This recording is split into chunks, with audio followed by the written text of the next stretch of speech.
देख लीजिए भाई, ये है ना जिसको परपेंडिकुलर बोलेंगे, कभी कभी इसको बोलते हैं थीटा के सामने, मतलब इंट्यूटिव नाम क्या लगता है इसको, थीटा के सामने वाली side, opposite, opposite to me, तो इसको अपोजिट, इसको एडजेसेंट, इसको हाइपोटेनस बोलेंगे।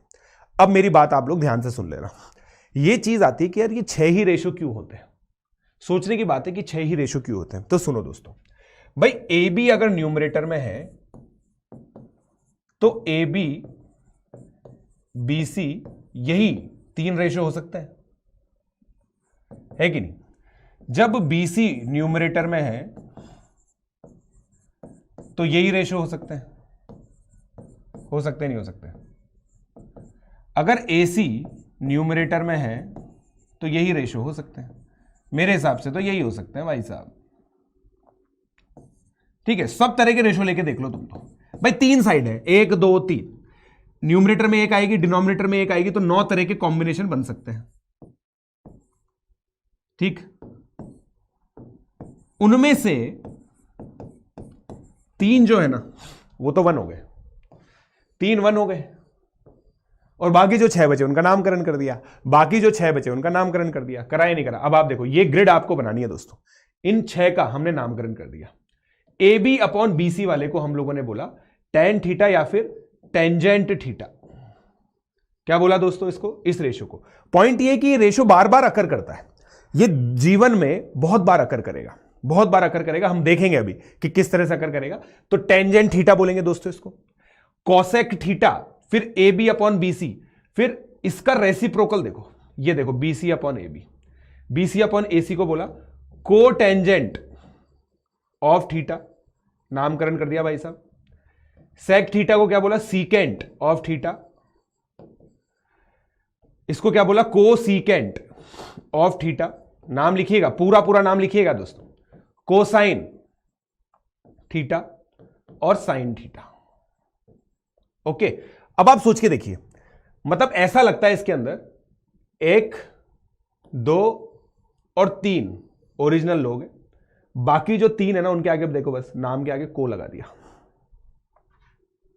ठीक है, तो ये तो डिफाइन हो गए, और इनके करस्पॉन्डिंग इनकी डेफिनेशन भी आती है। वो कैसे आती है हम आपको बताएंगे बस थोड़ी देर में, बट ये 6 डेफिनेशन, ये 6 रेशोज है, 6 रेशोज का नामकरण कर दिया है। कैसे आए हैं अभी अपन आगे बढ़ते हैं, फिर इसके बाद क्लियर हो गया क्या आप लोगों को दोस्तों, क्लियर हो गया ये 6 रेशोज, क्लियर हो गए क्या आपको ये 6 रेशोज। पिजन्स, क्या मेरे पिजन्स को ये 6 रेशोज क्लियर हो गए भाई, इनकी नामकरण क्लियर हो गई क्या, ठीक है बताओ, क्या मेरे पिजन्स को, राइट, कब एंड होगा, अभी तो चालू है भाई, 1.5 घंटे का लेक्चर है। ठीक है, चलिए अब आगे बढ़ते हैं दोस्तों, अब आगे बढ़ने की चेष्टा करते हैं। ठीक है, आई होप आप लोगों ने लिख लिया होगा इसको। ठीक है, क्रिस्टल क्लियर हो गया ना, वेरी गुड। चलिए, तो अब दोस्तों मैं आगे बताता हूं फंडामेंटल आइडेंटिटीज के बारे में। अब आप देखो, पॉइंट ये है कि भाई साइन थीटा कॉस थीटा को डिफाइन कर दिया है ना। अब इसको ना पहले तो अपन रटने की टेक्निक सीख लेते हैं। ठीक है, रटने की टेक्निक सीख लेते हैं। साइन कॉस, ठीक है, sine cos tan cosec sec, ठीक, ये आपके जीवन में है ना, ये आपके जीवन में सबसे महत्वपूर्ण है, सबसे महत्वपूर्ण रेशो। और मैंने आपको दोस्तों बताया था ये बात, सबसे महत्वपूर्ण, मोस्ट इंपॉर्टेंट, और उसमें भी सबसे इंपॉर्टेंट ये दोस्तों, जिस तरह से आज की तारीख में रणबीर कपूर इंपॉर्टेंट है लाइफ में, कपूर फैमिली के लिए, this is Ranbir Kapoor of trigonometry. Ranbir Kapoor of trigonometry है, ये नीतू कपूर और ऋषि कपूर है। ऋषि कपूर की ऑल्दो मतलब वो दिवंगत आत्मा हो गए हैं अब तो, बट जब मैंने सबसे पहले पढ़ाया था तब तक वो जीवित थे। Anyway, so this is the important thing. तो साइन थीटा और कॉस थीटा ये बहुत ज्यादा इंपॉर्टेंट है, और टेन थीटा, तो आप लोग सोच के देखिएगा है ना, इनमें कुछ रिलेशंस होते हैं, इनमें कुछ रिलेशंस होते हैं। जैसे सबसे important sine theta upon cos theta. अब दोस्तों बचपन के पाप हैं ये, टिंग टिंग ऐसे नहीं करने का, थीटा ये रेशो है पूरा का पूरा, ऐसे थीटा से थीटा काटना नहीं होता जीवन में। Sine theta equal to cos theta, ठीक है, मतलब ऐसे थीटा काटना नहीं है जीवन में। So sine theta upon cos theta tan theta होता है, राइट, दिख रहा है आपको, दिख रहा है क्या भाई? डिवाइड करो, देखो साइन और कॉस, AC से AC कटेगा, AC से AC कटेगा, दिख रहा है मेरे को तो दिख रहा है, आपको दिख रहा है क्या? AC से AC कटेगा, मेरे हिसाब से तो कटेगा। फिर देखो 1/sin थीटा। अब देखो मैंने बताया था ना आपको भाई, जितनी इज्जत HP को मिलती है ना हार्मोनिक प्रोग्रेशन को, आप लोगों ने सीक्वेंस एंड सीरीज मुझसे पढ़ा है, जिन्होंने नहीं पढ़ा कोई बात नहीं। हार्मोनिक प्रोग्रेशन क्या होता है? 1/AP। पहले क्वेश्चन में HP का क्वेश्चन होता है ना, तुरंत हम लोग लिख देते हैं कि ABC HP में, तो 1/A 1/B 1/C AP में, खत्म। फिर AP की तरह सॉल्व कर दे। तो यही होता है किनके साथ बेटा? कोसेक थीटा, सेक थीटा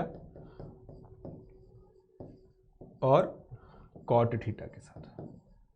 समझ लो, कोई इज्जत नहीं है भाई साहब। मैथमेटिक्स के जो क्लब होते हैं ना, उनमें ये सब पिछड़ी हुई प्रजातियां हैं, ऐसा सोच लो। इनके ऊपर कोई ध्यान नहीं दे रहा है, अभी कोई ध्यान नहीं देता है, तुरंत इनको चेंज कर दिया जाता है। हाँ बेटा, ये JEE एडवांस के लिए सफिशिएंट रहेगा। अभी पहले लेक्चर देख के ना सोचें सर इतना बेसिक पढ़ा रहे हैं, ठीक है? ठीक है, तो ये चीज है दोस्तों, ठीक है। फिर कुछ बच्चे चिरकुट होते हैं, जिनको पता ही है, जिनको लॉजिक आते हैं। देखो क्या लॉजिक होता है? Pandit Badri Prasad, perpendicular base perpendicular, हर हर बोले, है ना? सुना नहीं आप लोगों ने? ये होता है टेंजेंट। नहीं, मेरे को खुद को देखो, मैं जब भी इस तरह की ट्रिक बनाता हूँ ना, मेरे को खुद को तो याद है नहीं। साइन, मेरे को तो मेरा ऑब्जर्वेशन तो ये रहता है कि अपने आप याद हो जाती हैं चीजें। कॉस टेन, और इधर से देखो तो ये कॉट है, ये सेक है और ये कॉसेक है। पंडित बद्री प्रसाद हर हर बोले, ठीक है। ये उन बच्चों को रिक्वायर्ड होता है जिनको बोर्ड में ट्रिग्नोमेट्री के क्वेश्चंस से डर लगता है। ये उन बच्चों के लिए रिक्वायर्ड होता है जिनको ट्रिग्नोमेट्री के अंदर इतना भयंकर डर लगा हुआ है ना कि हालत ही खराब हो जाती है। अब मैं आप लोगों को एक लाइन में ट्रिग्नोमेट्री की पूरी फील देता हूं, एक लाइन है। अगर आप लोगों ने ये लाइन याद रख लिया, जैसे सिंपल फॉर्मुलेशन और अमेजिंग मैनिपुलेशन वाली लाइन है, सिंपल आपको बता रहा हूं, ट्रिग्नोमेट्री के अंदर रेशोज एक बार डिफाइन होते हैं, फिर उनकी एल्जेब्रा आपकी जिंदगी बर्बाद करेगी। तो अगर आप एल्जेब्राइक आइडेंटिटी में भयंकर दुरुस्त है ना, क्या बोला मैंने? एल्जेब्राइक आइडेंटिटी, जो 9वीं क्लास के अंदर एल्जेब्राइक आइडेंटिटी आपने पढ़ी, उसमें भयंकर दुरुस्त है, मतलब बढ़िया आती है आपको, ठीक है। उसके अलावा आपको थोड़ी बहुत ज्योमेट्री आती है ना, तो ट्रिग्नोमेट्री में कोई दिक्कत आएगी नहीं। मेरा इतने साल का एक्सपीरियंस है, उसमें ट्रिग्नोमेट्री के अंदर जिस भी बच्चे को मैंने स्ट्रगल करते हुए देखा है, वो इसी वजह से देखा, या तो उसकी एल्जेब्राइक आइडेंटिटीज वीक होती है, उसको दिखता ही नहीं है कि A² - B² बन रहा है, यहां पे दिखता ही नहीं, या तो ये प्रॉब्लम होगी, और दूसरी प्रॉब्लम ज्योमेट्री की थोड़ी बहुत, ठीक है। तो अब ये, sir you are looking very hot today, oh my god, काश ये बच्चा जब मैं कॉलेज में था तो मिस भी होता, काश, बट कोई बात नहीं।